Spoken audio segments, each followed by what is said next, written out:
There was an early form of Buddhism where this escape from life was taken seriously. The Buddhism of the doctrine of the ancients. It's also known as the Hinayana Buddhism, the little ferry boat Buddhism.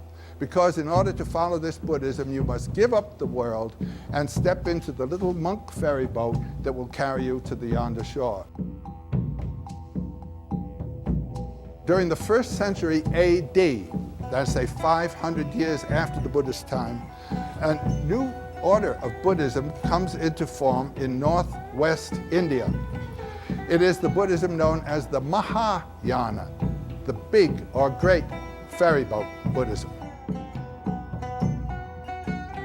Now, to explain the difference between the two, I'm going to use a little anecdote that my friend of long ago, Heinrich Zimmer, once proposed. The Bay Area, with San Francisco on this side, and over there across the bay, Berkeley, with all the wise men there. So you're fed up with San Francisco. You're absolutely in disgust of life. And you've heard about Berkeley. You've heard about Nirvana. And you've heard what a peaceful, wonderful place it is and what spiritual life there is over there.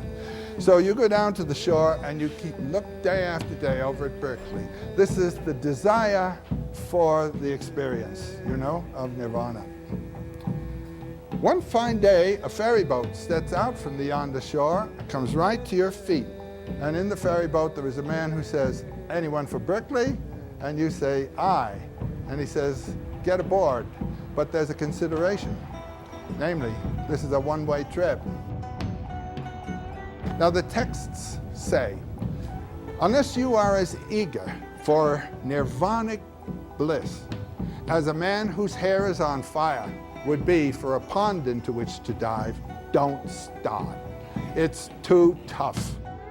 So you get in the boat, and the boat starts out, and you have a pang. You think mother or something like that, but it's too late now, and you're out in the water. And now it's ship ahoy. The splash of the waves on the hull of the boat. You thought it was going to be a short trip. It may take 6 incarnations. You're now a monk.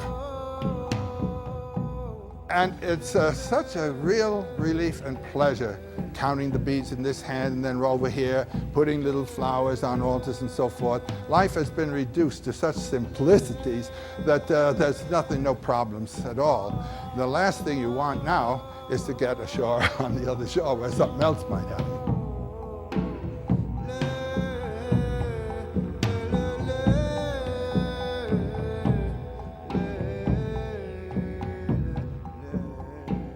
One fine incarnation or another, the boat scrapes the shore.